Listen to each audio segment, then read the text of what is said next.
Thanks for tuning in to the Secret Ingredient podcast from Digital Sandwich, where we believe that everyone has a story behind their story, and that is where the secret ingredient lives.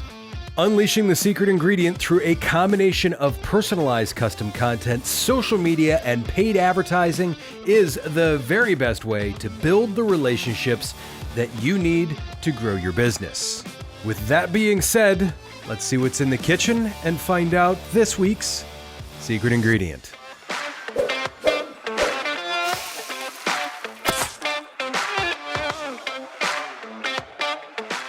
Welcome back to the Secret Ingredient from Digital Sandwich, where I am joined today by one of my good buddies and trusted advisors, Mr. Ned Parks.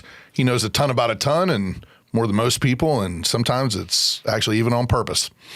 Last time I had him on, I thought it would be a beautiful disaster today, and I know it will be because we really don't have much of an agenda today. So about a half-hour conversation about what makes Ned Ned. What is Ned's nest? the nest of Ned. Oh, geez. So we'll just start off with what's pissing you off today, Ned? What's grinding your gears, buddy? So I before I get into that, I just have to make mention of the fruit salad you're wearing. You remember that lady on Hee-Haw? Suit? Yes. Was that Mini Pearl? Mini Pearl. I kind of resemble her hat. Yeah, okay. All right. Yeah. I just wanted to make mention of the bananas. I didn't have a banana this morning for breakfast. But I'm not wearing a hat, though, right? So this is actually a three-piece suit, but I left the hat at home because it's over the top. It's too much. So I'll tell you something that's been grinding my gears for a while, actually, and that is the absolute insane posts on LinkedIn. I am so sick and tired of, I'm thrilled. It's been great. I'm honored. This blah, blah, blah, blah. I'm figuring that something good is in this post or you wouldn't be posting it. I don't need the adjectives. Just tell me. Just say it. I'm just ready to vomit. Well, who do you think's writing those posts? Probably the people themselves. You think? Yeah. Well, they could get a robot to do it or AI. I hope this email finds you well. Oh, well, those. Yeah, that's definitely a scripted load of garbage. I heard that's why Sam Altman got fired, actually. He wanted to make sure that the AI kept writing it that way. Is that right? Or something. No, I'm just joke. No, he's back, actually. But, yeah.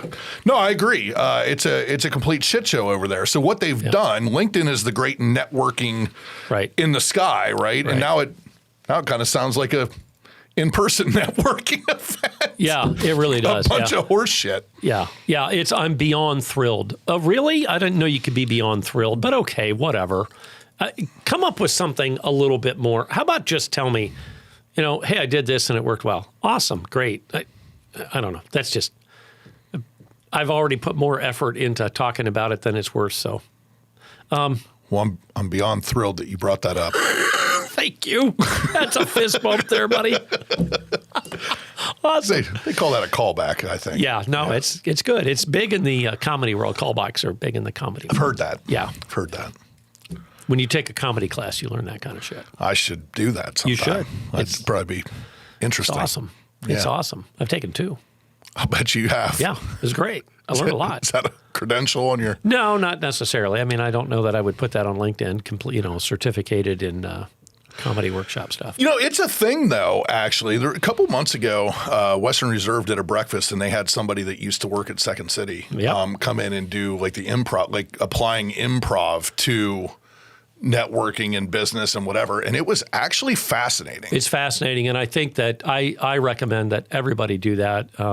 Look, we're all asked to stand up on our feet last minute and talk coherently for 90 seconds to 12 minutes, whatever, something. And improv allows you to improvise. It allows you to be impromptu. Toastmasters is actually very good at forcing people to stand up and talk impromptu and make you feel comfortable. I think it's like I'm just training my brain to think a little bit. There's a lot of it. I've taken improv at Weather Vane Playhouse. They had a course down there. Really? Yeah. And I tell you what, it was highly valuable and a boatload of fun. No, I would totally do that. I don't need to learn stand up or anything. No, but I'm it's already just, fucking funny. You are. Yeah. I don't need to learn stand up, but that improv stuff is highly useful. Well, that question, what 3 subjects could you on no notice give a half-hour talk about or 15-minute talk about? Absolutely. Yeah. Yeah. I mean, yeah, any of that stuff. Let's put that together for first quarter of the year. We'll put together 5, 10, 15, 20 people that want to do a half-day improv class just for their own personal professional development. And then drink I think it's a great afterwards. angle. Yeah, I think it's a great angle. Yeah, okay. Well, the drink heavily. I think it would also be a good class. It'd be a great class. It'd be a lot of fun. It'd be a hoot and a half. Yeah. And it's not altogether that expensive. No, it really isn't. I mean, that was one of the better kind of community networking events that I had been to. But I always think that networking with a program is better than Networking with a business card. Because I know that grinds your gears. Dude. That is, I switch up the rapid fire round questions, and that is not one of yours today. So I'm gonna ask you that now. Okay. Is network a noun or a verb? Oh, I think it's a verb. I think it's something that you engage in, but it's a verb and it's a marathon. It's not a sprint, and that's where it changes for me. I'll go to an event and meet somebody and go, there's something. There's some depth to this person. There's depth to what they do. Right. I want to know more about it. So then I turn that into a follow-up, and just as an educational thing, not as a sales tool. I think that's the other place that, I'm always looking to, I'm not, but we spend too much time thinking about what can I sell to this person standing in front of me instead of saying, who is this person standing in front of me? Yeah. Let's just do this and have curiosity be our foundation. Well, what if you flipped it to what can I buy from this person? Or what can I buy from this person? And it may just be ideas. It could be, right. It's just an exchange of ideas. It's just I met somebody new. It was fun. They cracked a joke, and that's fine too. I mean, I like to look at that as, so for me, it's network the noun. And obviously, there's no wrong answer to that, obviously. Sure. But for me, if I look at it as network the noun, it changes how I approach it. Obviously, the act of building your network is networking, and that is a verb, right? So, but if I look at it as a noun, is I look at it as a tangible thing of value, an asset, then it changes how I approach the act of building it. So when you say that it's a marathon or whatever, it's because you're actually attempting to add the right people to your network. Right. And it just, for me, the semantics of that changes. It totally changes how I look at it. And it's why I didn't carry business cards forever, because I don't freaking care. It's not about a sales pitch. I don't want you to refer me yet. We don't know each other. I don't want to do business with you. We don't know each other. I just want to build relationships and grow that network. The other thing that people forget is it's not that 1 degree. It's not that it's not that 1 degree away. It's usually the 2 to 3 to 4. Correct. Where the business actually comes from. That 1 degree away is usually where you find your vendors, your mentors, heaven forbid, friends. Yeah, right. I mean, exactly. we actually need relationships around here. 100%. That have no actual transfer of dollars. Right. It's okay. Yeah. I don't know why people forget that. Correct. I don't know about you, but I'm guessing Brenda does not want you to come home and talk all about business all evening. My wife will stab me in the ear with a number 2 pencil. She does not want to hear about Facebook pixels. Okay. She does not want to hear about retargeting. Right. She does not want to hear about how I am thrilled about LinkedIn. Beyond thrilled. Beyond thrilled about LinkedIn. Right. She is not beyond thrilled about me being thrilled. She's disgusted. Yeah. We also need relationships, and we need to chuckle, and we need to laugh, and we need to have lunch, and all those things are okay. Yep, they are okay. So you're always into about 8,000 different things. So what's the latest with you? What's what I asked what pissing you off right now. What are you excited about right now? So I'm really excited about it's not a retransformation at all. So I've been doing strategic planning for 24 years, and when I started doing that for clients, I did what everybody. I went to the library, I found a book, and I started following the book, and I went, well, that didn't work here, and it didn't work there, and so on and so forth. And then I spent an enormous sum of time and effort and money trying to build a do-it-yourself, a DIY strategic plan. And I think it's a brilliant piece of work that absolutely nobody wanted. It's still a brilliant piece of work. But I give myself that affirmation every morning. Right. You're a brilliant piece of work. It was a brilliant piece of work that absolutely nobody wants to do on their own. And that was an interesting lesson. So, people could say, well, is that a failure because it never saw the light of day? No, it was a huge win because I learned an enormous amount. And it's like, oh, well, when you look at it that way. So we've, 24 years down the road, we have a really solid proprietary process that we use. And I call it proprietary. It's not like it's a big secret. I think anybody can do it. But of late, and in no small portion with your help, we have finally given this a name and fleshed out some other things around it. Yeah. And it's on the verge of really taking its next step of maturity, I guess is what I would call it. The process works. I mean, it's worked, a couple of hundred times now. I mean, it works. And I'm just really jazzed about this next step that it's going to be taking.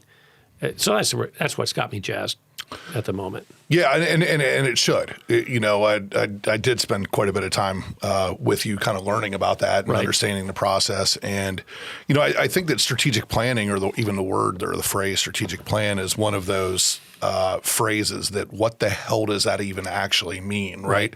I need a strategic plan. That's usually what somebody says when they don't know what the hell they're actually even asking for. Correct. To take the burden of doing something off of we can't do anything until we have a strategic plan. Right. And I'm not talking about anything in particular at all whenever I make that comment. We need a strategic plan. What does that actually mean? Yeah, what is it? And that's that's the right question, Adam. And a huge piece of the problem comes out when we realize the massive amount of confusion between a business plan and a strategic plan. Great. That's just a huge amount of confusion, number one. Number two, many people then say, okay, I get the fact that it's different. And so now I'm going to do a strategic plan. And I hear this all the time. It's one of two things. It's fascinating. We're going to do a mission and vision statement and we'll have our strategic plan. No, you won't. So let's just start there. Right. Or I'll talk to a client. I'll go, do you have a strategic plan? Yeah, we just finished our budget. Okay. That's like you asking me if I have my hat on and I tell you I just put my shoes on. Right. The budget comes from the strategic plan. Right. The strategic plan does not come from the budget. So the fact that you have a budget is great. I'm delighted. Good discipline. I'm not disrespecting the fact that you have a budget. In fact, I'm applauding it. Don't confuse that with having a strategic plan. So I think that's it. And I think it also comes down to having a very clear understanding of three really top-line things and then pulling the data to support that. What business are we in? What do we sell and what do our customers buy? And I will tell you the answers to all three are massively different. If you have the same answer or even a crossover answer of any of those three, you don't have one of those answers is wrong. I'm not sure which one. Right. And it's usually what do people buy? It is almost entirely with my marketing head. Yep. Because that's where you stop and I begin. Yep. Right? Is what do people buy? What do people buy? What are they actually buying? What problem are we solving? Because that's what they're buying. And it's massive interesting. Yeah. Confusion. It's massive confusion. And they think they're buying what I'm selling. Yeah. And they're not. And one of the years ago, I was on a business trip, sitting at a bar having dinner, and a guy sits down there, and oh my God, it was kind of like networking. We got to know each other. Yeah. Yeah. It turned out he owned a string of car washes. And what was really cool is as we talked about business over our steaks and our beers, I said, so how many car washes do you have in the area that are competition for you? He said, none. I go, oh, that's great. He goes, oh, I didn't say there wasn't any other car washes. They're not my competition. I said, why are they that bad? He goes, no, they're fantastic. He goes, Ned, I compete against the guy that washes his own car. Right. I was like, oh my God, what clarity. You talk about a guy who had clarity about his business. Right. He said, I need to convince them that this is a better way to wash their car. I don't need to worry about the guy down the street. In fact, and this is another thing I learned from him, I I love having competition. I just want them to do a really good job, because if they're a lousy car wash and you try it for the first time after washing your car and you have a bad experience, I'll never get you as a customer. Right. So please, if you're going to compete with me, be really good at what you do. Wow, be really good at what you do. It's a great point, because, bad marketers are probably the worst thing in the world. Oh, I tried that before. Yeah. I tried that. It was a disaster. Yeah, Facebook ads. I don't know. I'm not talking to you guys. You guys. Yeah. Right? Right. Right, you guys. Yeah, because we're all lumped together. And that would be true for any industry, right? Sure. You have a bad experience with a bad attorney. I never want to hire another attorney again as long as I live. Well, I get where that emotionally comes from, because you got stung and it wasn't enjoyable. But yeah, it's just fascinating to me. So anyway, that's competitors aren't my competitors. Nope. But the folks that are in my industry better do a good job, or they will help ruin me too. Correct. Yeah, but not in the way that you think. Correct. Not by taking business, by ruining it before it ever gets to me. Think for a minute. Use fast food, because we've all been there. Sure. If there was a lousy fast food dealer out there, do you want to go to another one across the street? No. Not really. Not really. I may prefer the Hamburg at this fast food than that one, so that or it's frankly probably the bigger question is, that's 4 lanes of traffic. I have to turn left to get into that one. This isn't right. I'll go to that one instead, because it's fast food, not slow food, right? So, but I want them all to be good, maybe different. That's a competitive thing, and it's a personal thing. But I want all the airlines to be really good at what they do, all of them. Well, that actually speaks to the concept of, the pie or the pizza, right? There's 2 ways to get a bigger slice of pie or pizza, and that's make the pie bigger and make the slice bigger, right? The slice itself, we can make it wider, right? Or we can make the radius larger as well, sure, right? Yeah. So the bigger it all gets, the bigger that market grows, we can take our same percentage of share is a larger raw number. Yep. So the strategic plan and this new maturity, I'm going to call it a maturity of this process, because we didn't change a process, but it's becoming more mature and just jazzed all kinds of ways. What's it called? You don't call it a strategitic plan. No, we actually don't. Yeah. We actually don't. And boy, did we ever go through, and it was interesting, before I give you the name, a little backstory here. It didn't have a name for 20 years. Right. It just was, we do it was a verb, not a noun, to go back to that, right? Yeah. And now we've attached a noun to it that's explanatory. So now it's a thing. It's a thing, and it's an integrative strategic roadmap. And the whole idea of it is that we pull together the 3 things that really run a business, and that is the strategy, obviously, we've been talking about it, but the leadership piece. How do we operate as people within the organization? And then the culture. What do we look like? What are the unwritten rules and norms? And how does each impact the other? And if one is broken, it will negatively impact the other 2.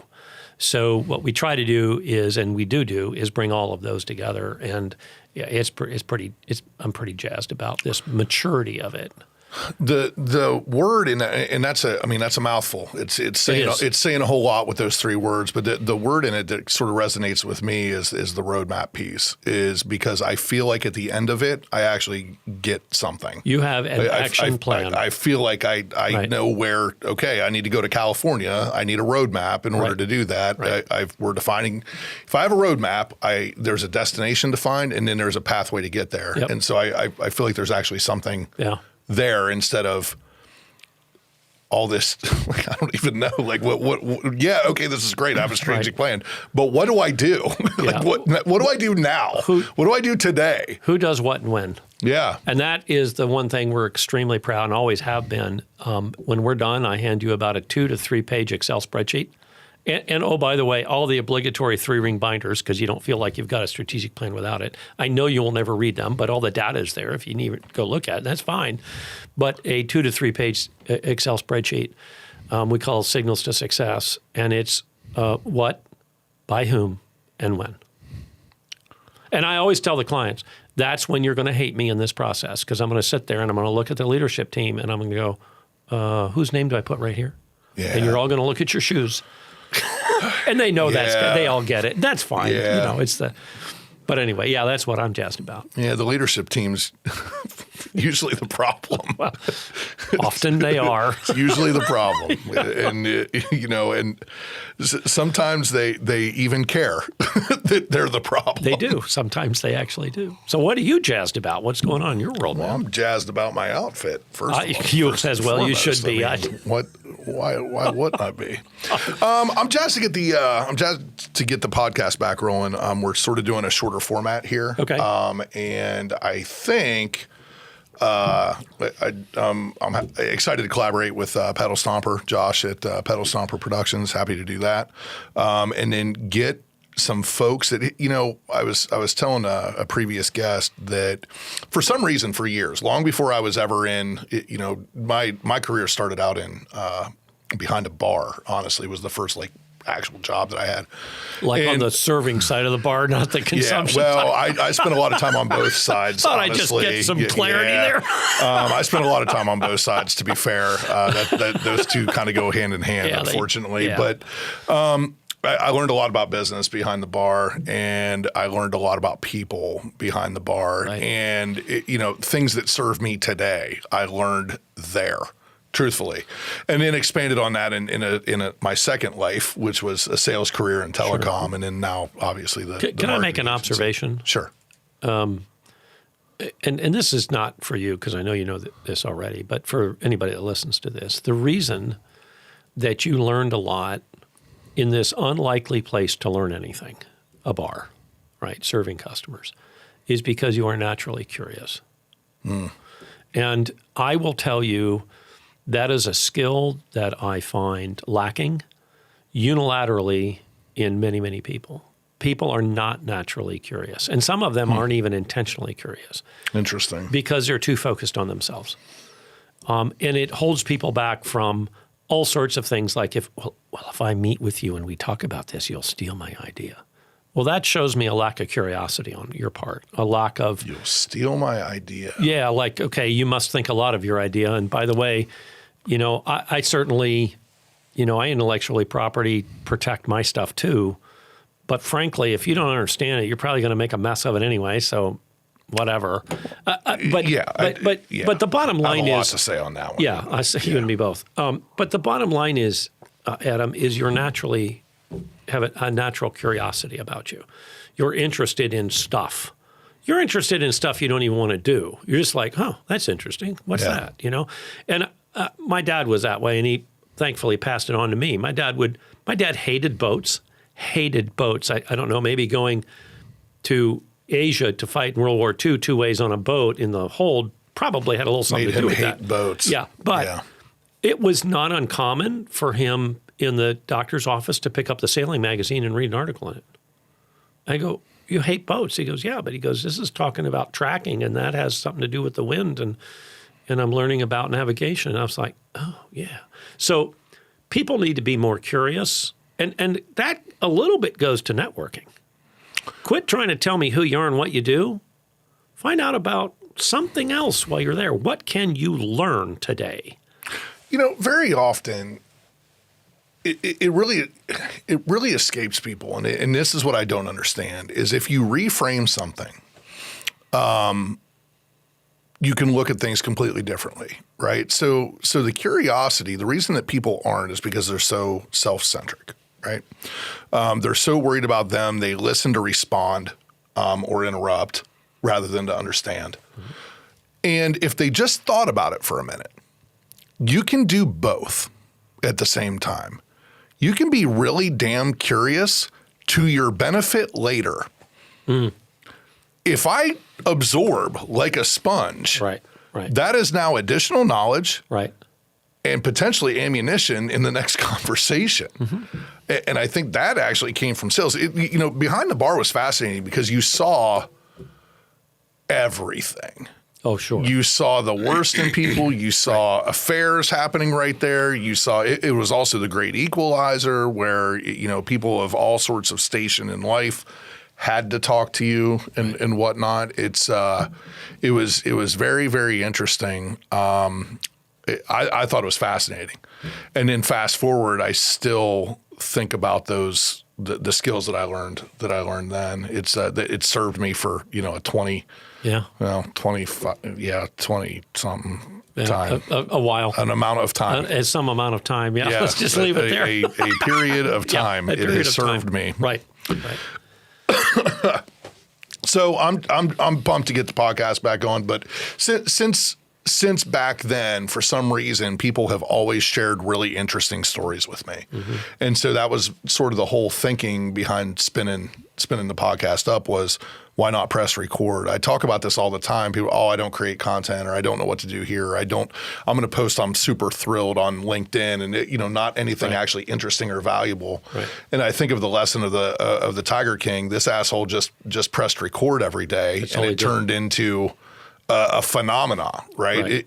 So just getting behind the mic and telling some stories and shooting the shit. And can I tell on myself? Sure. So everybody has a YouTube channel that they watch that they kind of don't want to talk about it too much in public. Everybody's got one, So a buddy of mine.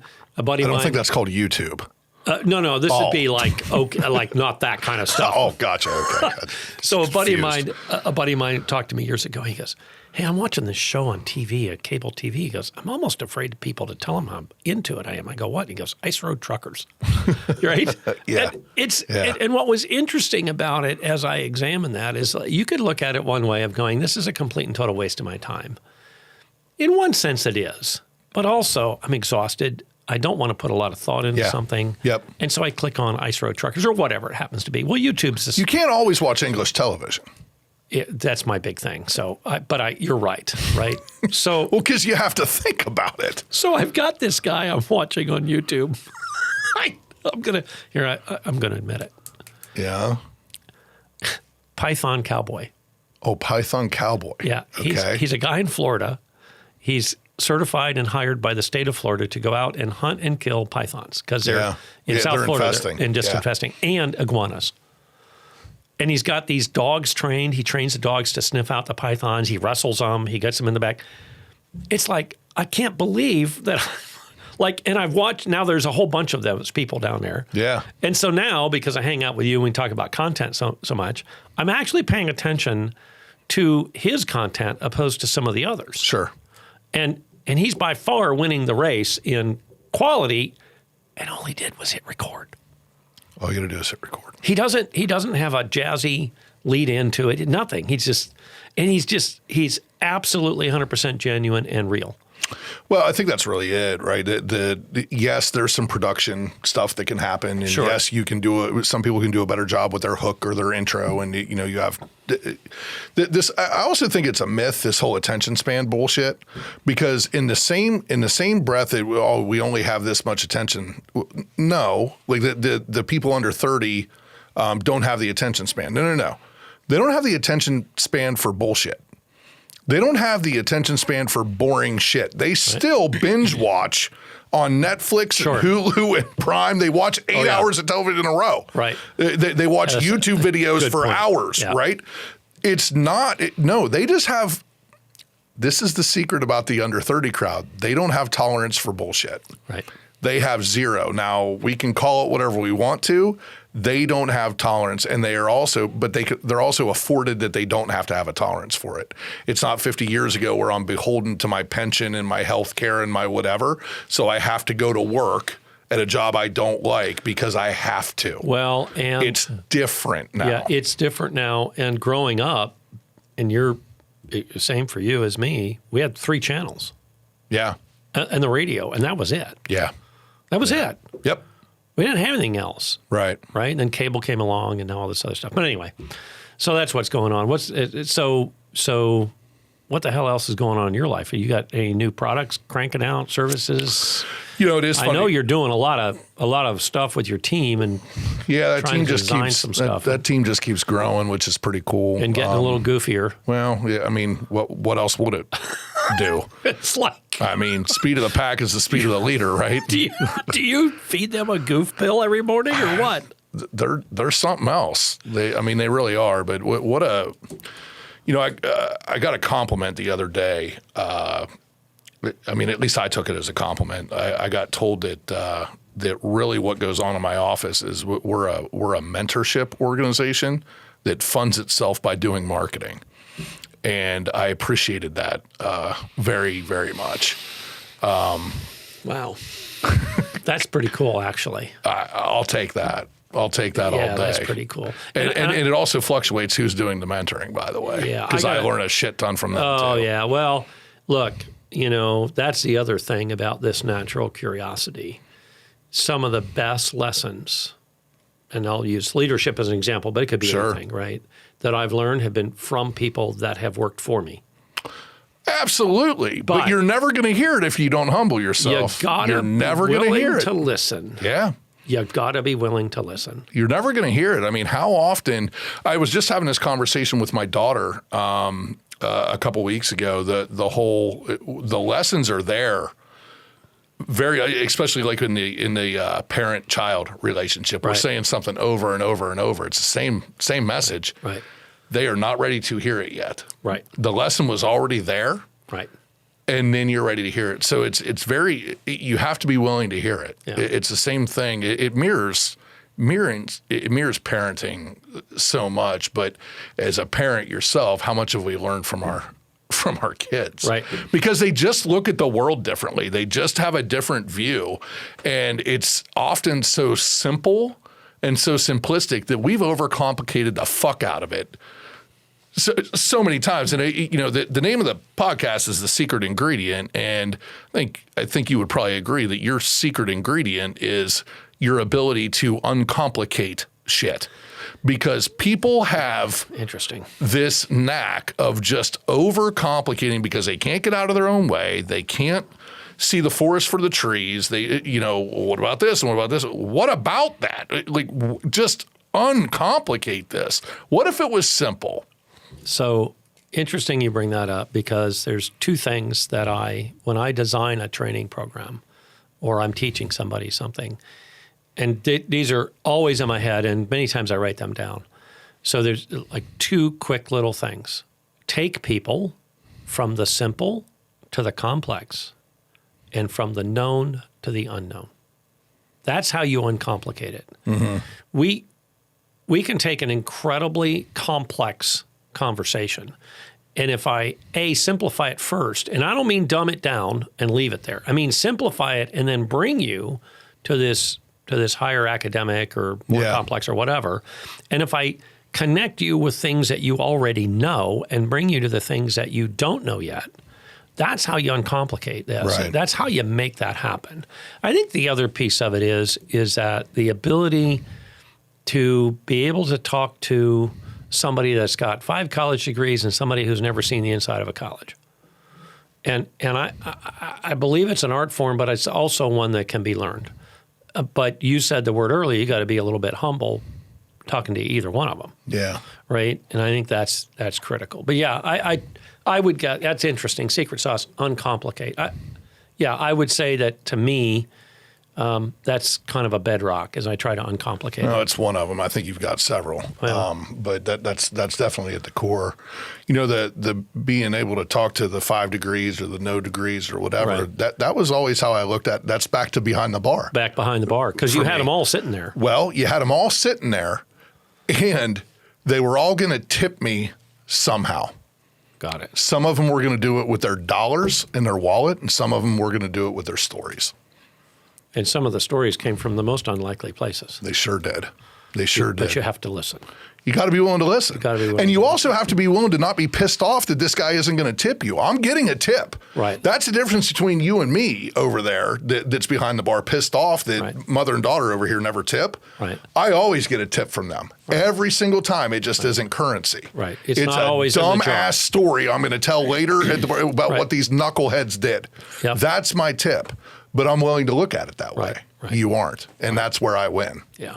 You go home and be miserable because of them. I have a great story to tell. Yeah. Well, we got to wrap up. Okay. It's always. I mean, we could talk for the whole day. You and I could go forever. Yeah, we really could. We really could. And we could have complaints and grievances on many other things. Yeah. I think that's how next time you're on, we'll start with complaints and grievances, sort of as a rule. Oh, okay. All right. Yeah, I think That's that fine. works. Yeah. So the rapid fire round. Okay, We go got to for end it. with the rapid fire Yep. round. All right. Brussels sprouts, yes or no? Oh, absolutely. Early bird or night owl? I suffer from both, but early. You know, it's so funny. When I ask that question, most people are like, both. I don't sleep. Yeah. And I'm the same way. Yeah, I'm up early. at 4 and I'm Right. Coffee or tea? Oh, coffee. Innovation or tradition? Innovation, but I appreciate tradition, but I don't let it hold me back. One word that encapsulates your journey. Never stop. Oh, you wanted one word. It's a lot of, Persistence. I would say, wordy. Yeah. Persistence. We'll go with that. All right, Ned. Thanks for Thanks, buddy. coming on, my man. Fist bump, man. Always a pleasure, All sir. right. We'll see you. Thanks for tuning into the Digital Sandwich. It's the secret ingredient. We'll catch you next time with another wacko guest.